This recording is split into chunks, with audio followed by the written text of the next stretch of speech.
Bem, pessoal, bora para a última parte da nossa aula. Enfim, vamos continuando agora com os ossos sesamoides.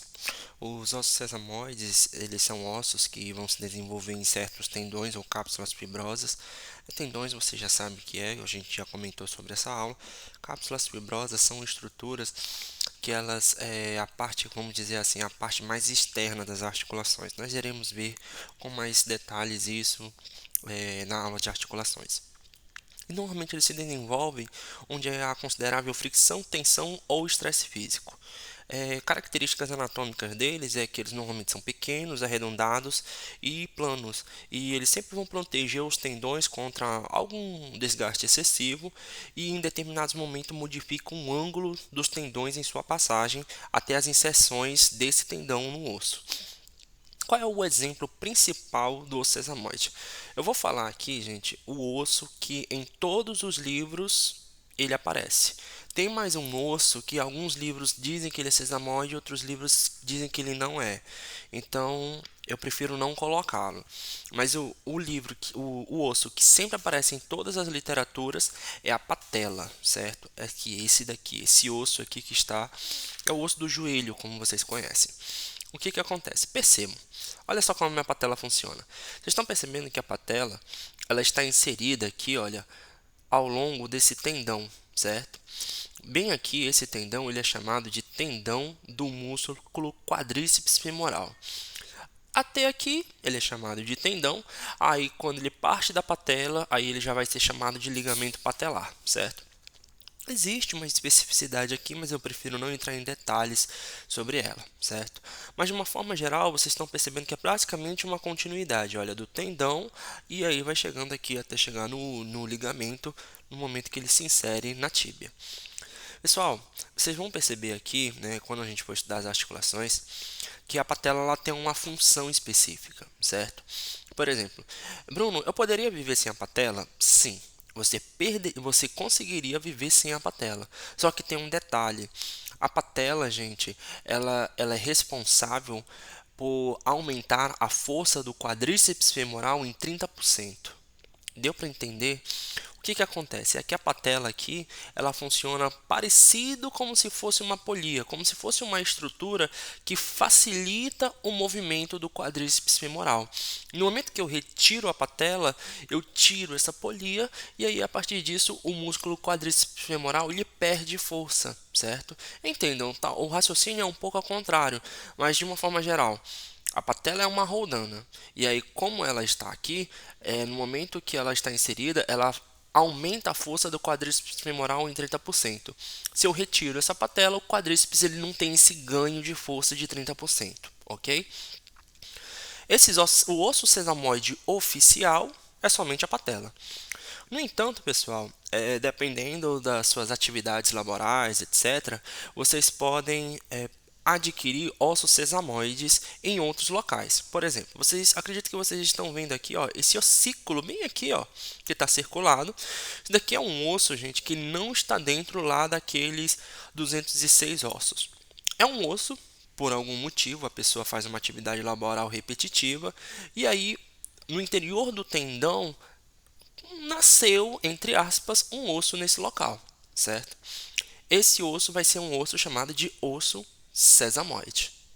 Existem outros ossos sesamoides também, por exemplo, aqui no pé, ó. Percebam, esse daqui é o primeiro dedo da mão, o polegar, e esse daqui é o hálux. Percebam que é no mesmo local, olha. Aqui é ó, a falange distal, a falange proximal, e esse daqui é o metacarpo. É entre o metacarpo e a falange proximal. Olha no hálux, a mesma coisa.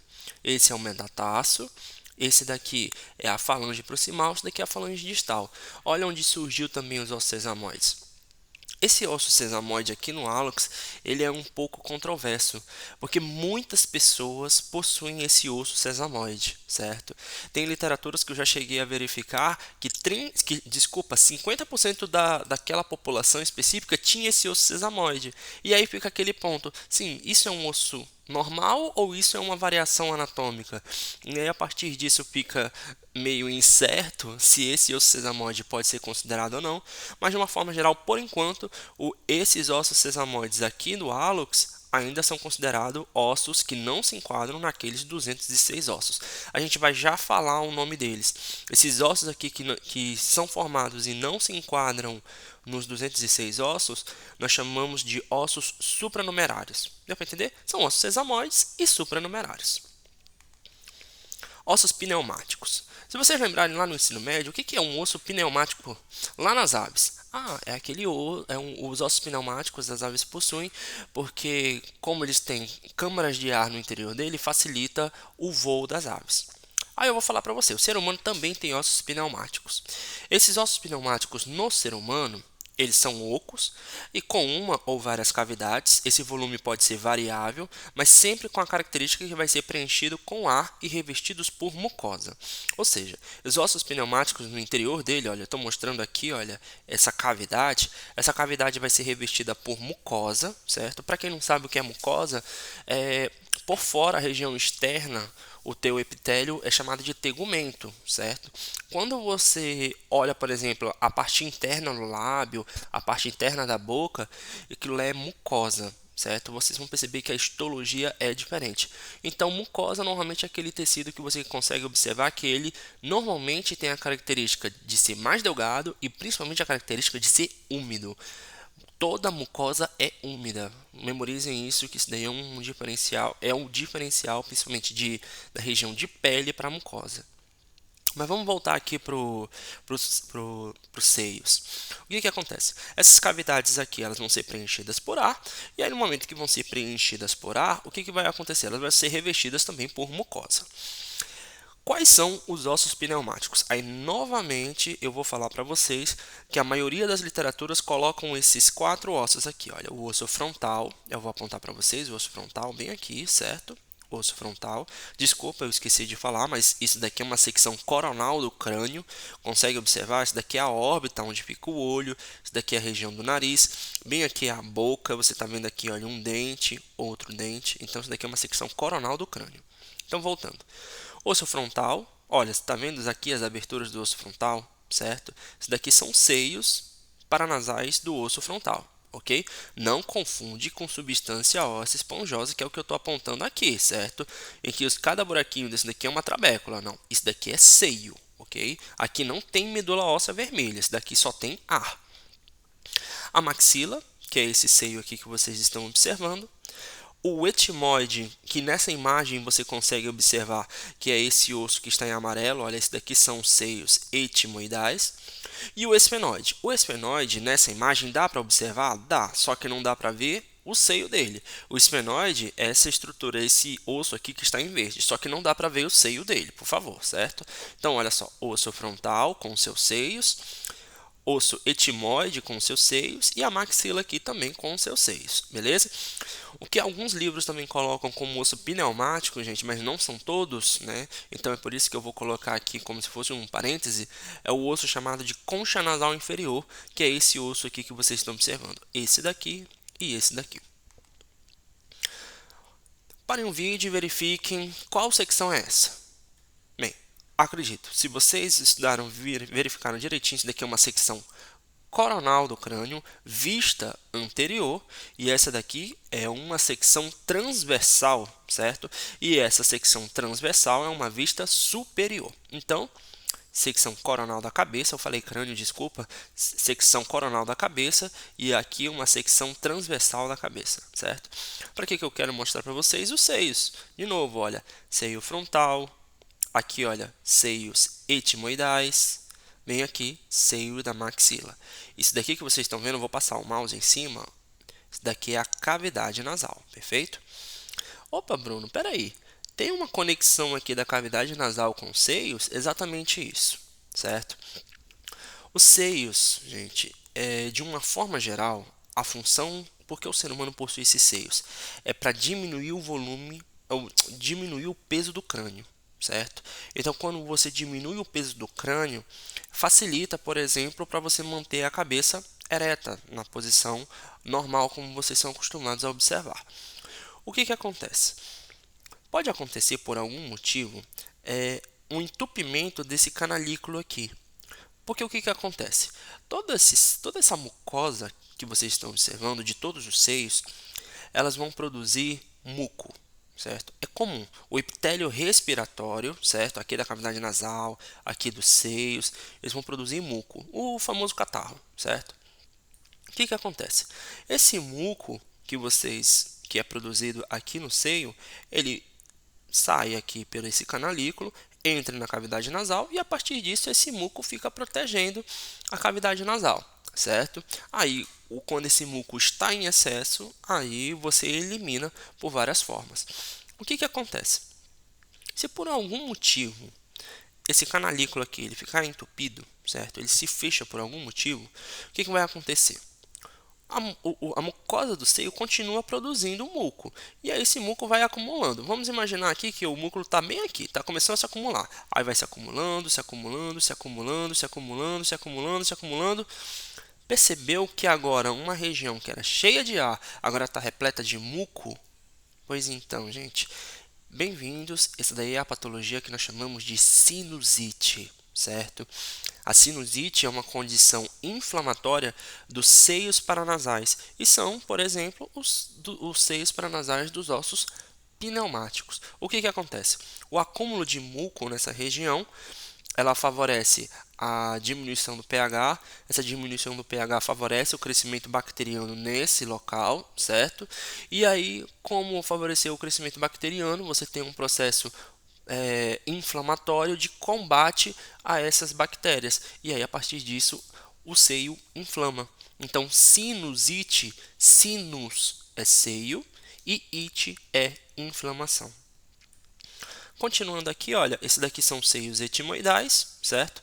Cada buraquinho desse que vocês estão observando, especificamente lá no seio etimoidal, porque o seio etimoidal é o único que ele é repartido. O seio frontal, o seio da maxila e o seio do esfenoide, ele é único, certo? Ele é conectado, embora aqui abra, mas aqui está dividido, sim, mas ele é único, certo? Porque nessa região apareceu como se fosse dois. O seio etimoidal não. O seio etimoidal eu tenho várias células, certo? Então cada buraquinho desse daqui que vocês estão observando é uma célula etimoidal, que em conjunto formam o seio etimoidal. Em radiografias, pessoal, a gente consegue observar esses seios e até fazer uma análise deles. Vamos lembrar o que eu tinha comentado lá na aula passada, certo? Na aula não, né? No vídeo anterior. O que acontece? Na radiografia, a película ela é branca, certo? Eu quero que vocês imaginem. Imagine que isso daqui está tudo branco, ok? E aí, o paciente ele vai ser posicionado e ele vai ficar entre o feixe de raio-x e a película branca, certo? Tenta lembrar. A película, o filme radiográfico, ele é branco. Por exemplo, eu vou passar aqui, por exemplo, nas regiões que não brancas, olha, bem aqui, ó. Então, ele é branco. E aí depois você coloca o paciente e aí depois você faz e emite o raio-x. Então o paciente fica entre a película e o raio-x, certo? O que acontece? As estruturas mais mineralizadas impedem a passagem do raio-x. Então é por isso que continua branco. E as regiões que não têm mineralização, tem poucos minerais, permitem passar o raio-x. E aí quando aplica na superfície da película branca, aí vai ficar negro. Então, por exemplo, aqui passou porque não tinha nenhuma estrutura, ficou negro, certo? Então, os ossos eles impedem a passagem do raio-x, é por isso que a película continua branca. O que vai acontecer? Lembra, gente, que a radiografia não é só branco e preto, eu tenho tonalidades, certo? E essas tonalidades de cinza é que vão indicar, por exemplo, diferenças de minerais, certo? Então, o que vai acontecer? Eu vou mostrar agora, nessa imagem aqui, os locais de alguns seios, porque eu não sei se vocês vão concordar, mas pensem comigo. Nas regiões que eu tenho mais osso compacto, por exemplo, aqui nessa região do osso occipital, do osso parietal, eu tenho um osso. O osso é compactozinho, é fechadinho. Ah, Bruno, mas tem a substância esponjosa. Sim, mas está o osso certinho lá, certo? Só que na região dos seios, gente, tem um oco gigante nessa região. Então, a partir disso, eu vou conseguir observar uma região mais escura, ou então com alguma tonalidade de cinza. Então, por exemplo, nessa radiografia com incidência lateral do paciente, não sei se vocês vão conseguir observar, vamos seguir só a projeção do paciente, certo? Olha a projeção do paciente aqui, olha o nariz do paciente aqui, perfeito? Olha o início do lábio dele, do lábio superior, perfeito? Por que, Bruno, apareceu esse nariz aqui? É porque essa ponta do nariz é de cartilagem, e aí tem um pouquinho mais de mineral, por exemplo, do que na pele. Então vamos lá, olha, eu vou passar para você, vou circular aqui com o mouse o local onde vocês conseguem observar os seios. Olha esse local aqui, ó. Esse daqui é o seio frontal, gente. O seio que fica na sua testa. Quem tem sinusite, lembra quando você está com aquelas crises valendo mesmo? Onde é que fica doendo? Então fica doendo na testa. Por quê? Porque por causa do seio frontal.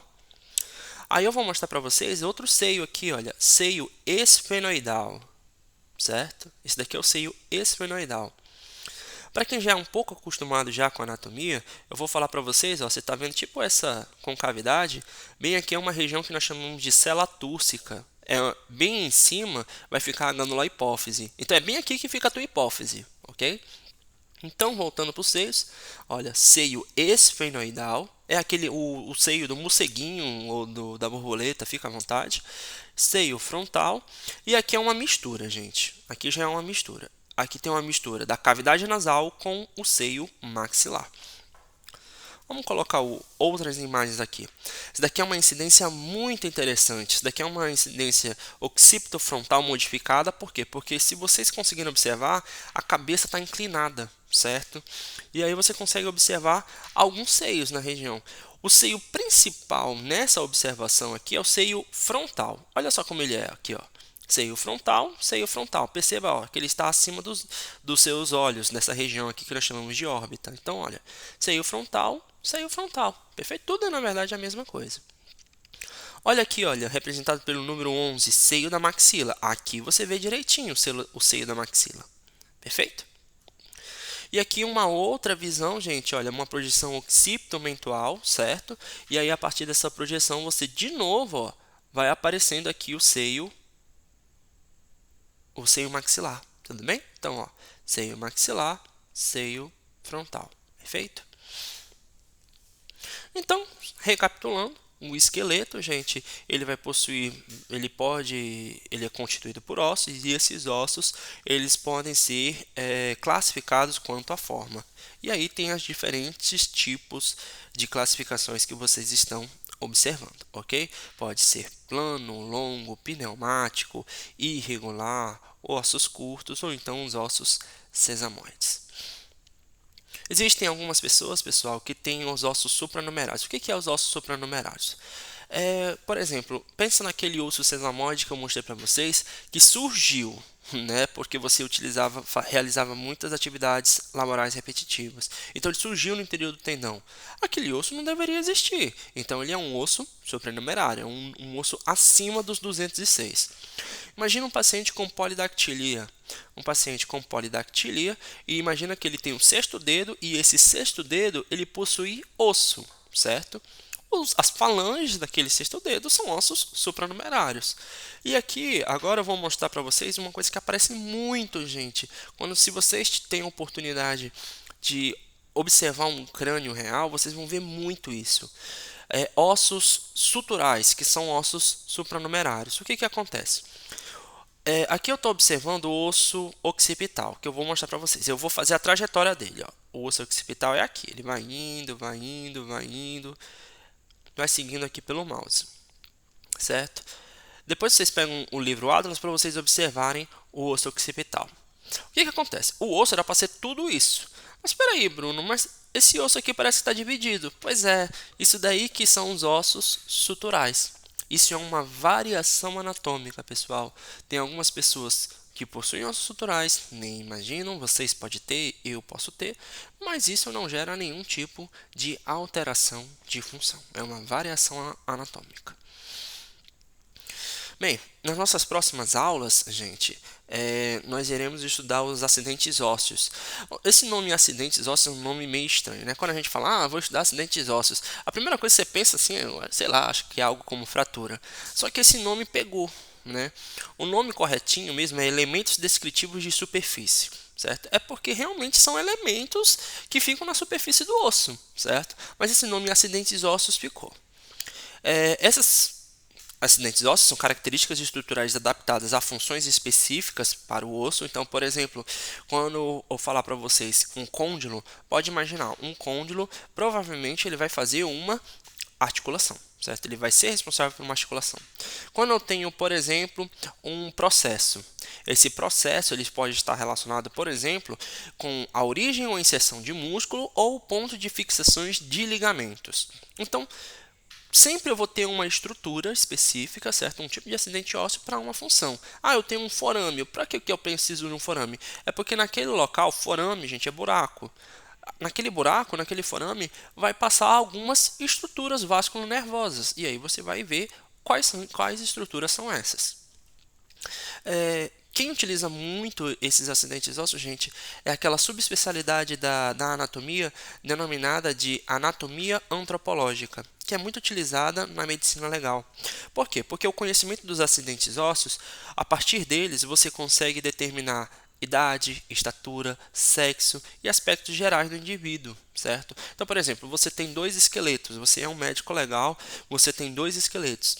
A partir desse esqueleto você consegue determinar, por exemplo, a idade só olhando o esqueleto, porque tem características específicas. Por exemplo, se eu tiver um esqueleto de um adolescente, você vai verificar que o ilíaco dele ele não está fusionado, ele está dividido ainda em 3 ossos, certo? Então tem essas características que você consegue observar.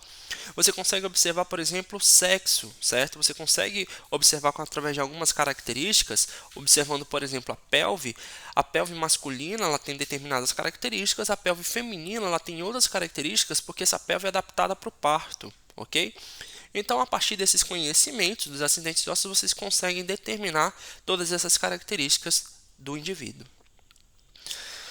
Bem, a maioria dos acidentes ósseos não existe por ocasião do nascimento. Imagina que é como se fosse um bastãozinho, um osso era um bastãozinho. Só que aí o que acontece?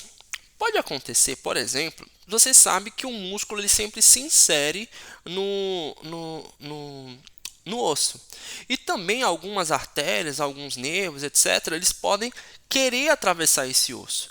Então, esses músculos que se fixam, eles vão fazendo alguma tração, certo? Então imagina uma massinha de modelar. Pega uma massinha de modelar aí, faz tipo um bastãozinho.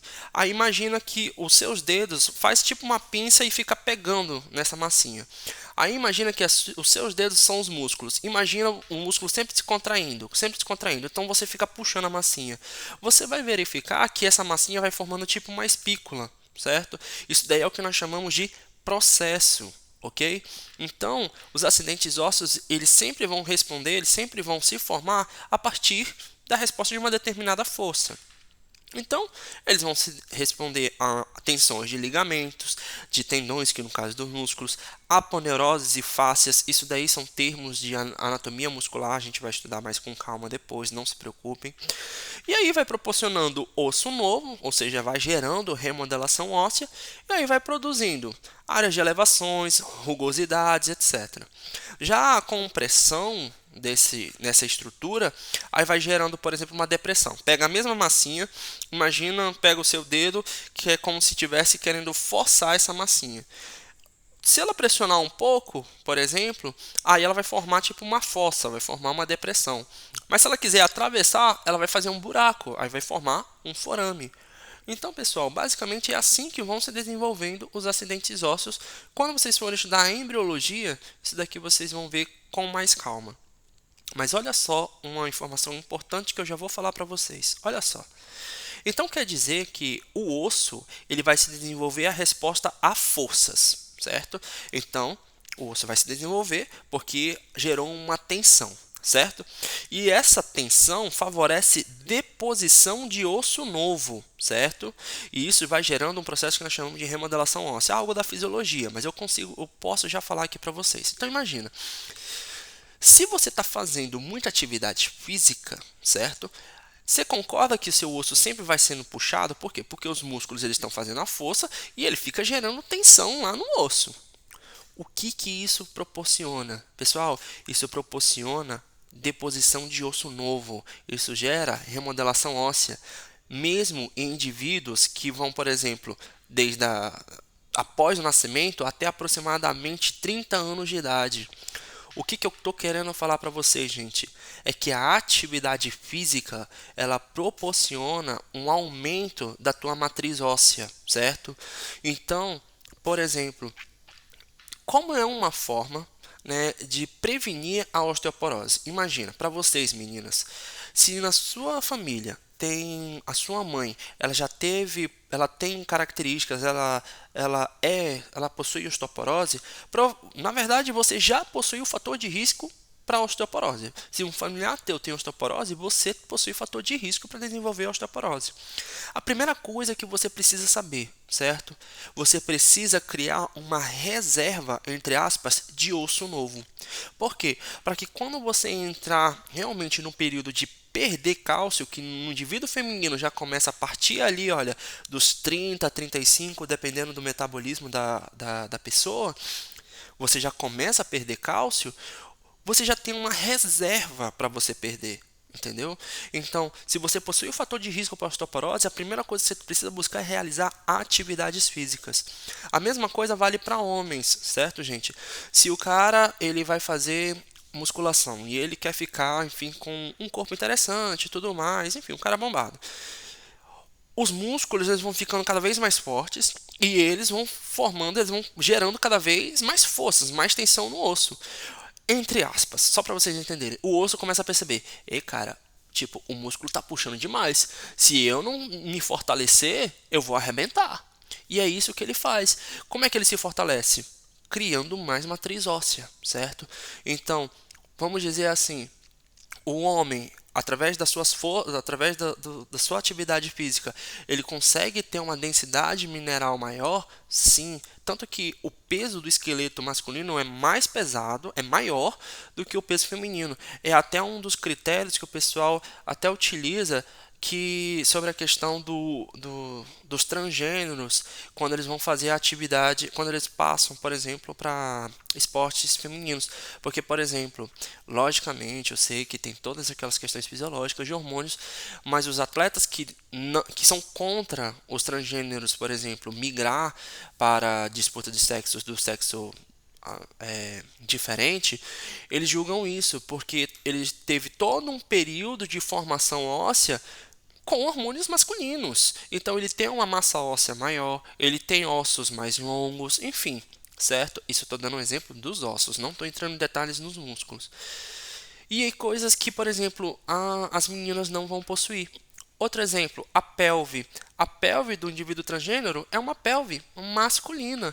E queira sim ou queira não, aquela pelve masculina, ela tem uma adaptação melhor, por exemplo, para salto, por exemplo, falando do vôlei, para salto do que do indivíduo feminino. Então tem todas essas questões que entram em discussão, ok?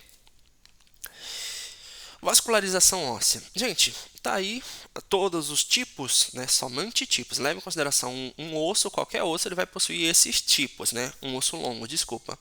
Quais são essas artérias e veias? Eu vou circulando só para mais ou menos localizando vocês. Eu quero que vocês acompanhem a imagem. Então vamos lá.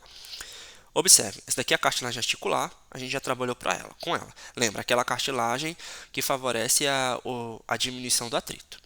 O periósteo, que é aquela estrutura que está recobrindo externamente o osso, formada por tecido conjuntivo altamente vascularizado, altamente inervado. Vamos lá, vamos continuando. Aqui, olha, substância óssea esponjosa, aqui o canal medular, enfim. Vamos começar com essas daqui. Artérias e veias nutrícias. As artérias e veias nutrícias são aquelas artérias que elas vão entrar pela diáfise do osso, o pêssego. Elas vão atravessar essa região de substância óssea compacta, vão entrar no canal medular e aí vão se ramificar, certo? Como vocês podem perceber, qual é a estrutura que está no interior do canal medular? Lembra? Qual é a estrutura que fica no interior do canal medular? Se você responder medula óssea amarela, está correto. Então, a medula óssea amarela ela vai ser irrigada pelas artérias e veias nutrícias. Além disso, o próprio endósteo também ele vai ser nutrido pelas artérias e veias nutrícias. Vamos para o próximo.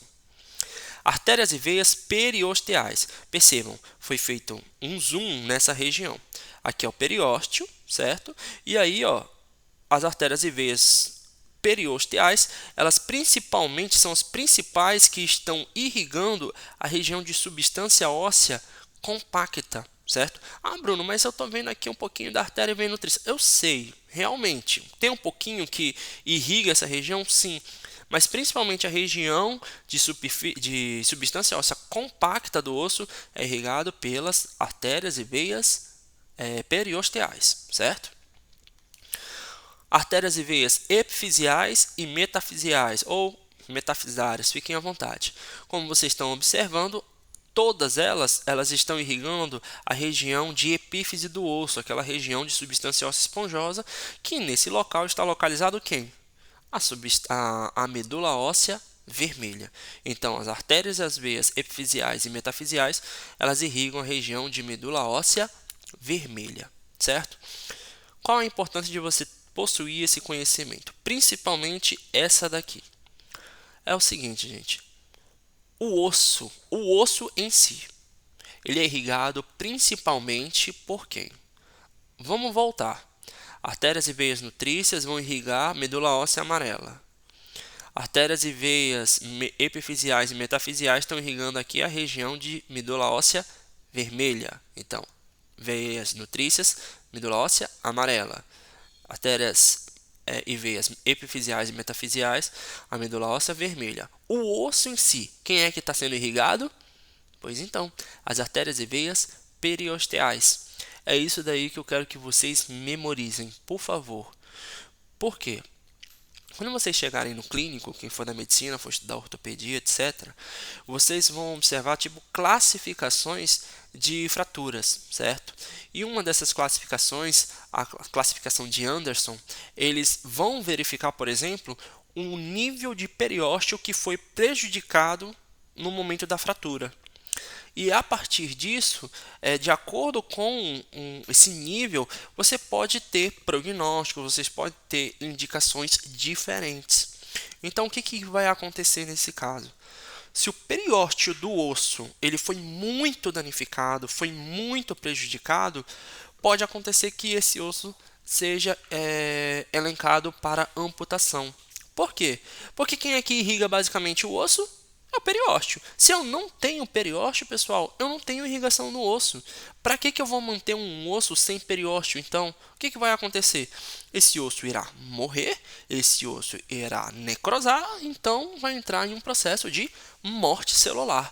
Então lembra, um osso desprovido de periósteo sempre vai deixar de ser nutrido e vai morrer pela morte celular denominada de necrose. Perfeito? Isso daí é um segredo, pessoal, para vocês. Quando vocês chegarem lá na ortopedia, o periósteo é uma estrutura extremamente importante, ok? Inervação óssea. Os nervos eles sempre vão acompanhar os vasos que alimentam o osso periósteo. A maioria dos nervos que passa por dentro da cavidade interna com a artéria nutrícia é fibra vasomotora. O que é fibra vasomotora? Olha o nome, vaso sanguíneo, motora é a motricidade, ou seja, vai favorecer a vasoconstrição ou a vasodilatação. Se você não entendeu, pensa o vaso fechando ou o vaso abrindo, certo? Então ele vai controlar isso, certo? Então se ele está controlando, por exemplo, o diâmetro do vaso, essas fibras nervosas elas vão regular o fluxo sanguíneo no interior dessas regiões, no interior da cavidade. O osso por si só possui poucas fibras nervosas sensitivas. Olha só o que eu estou falando para vocês. O osso por si só, o osso possui poucas fibras nervosas sensitivas. Ou, por exemplo, vamos dizer, fibras de dor. O osso em si tem poucas fibras de dor. Mas o periósteo, ele é muito sensível. Ele tem muitas fibras sensitivas e ele é muito frágil em qualquer tipo de lesão. O que eu quero falar para vocês é o seguinte, gente. Imagina uma fratura de um paciente. Essa fratura, o paciente, enfim, o osso em si, ele não dói. Imagina.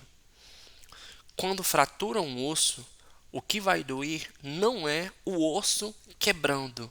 O que vai doer mesmo é o periósteo se rasgando. Deu para perceber o porquê?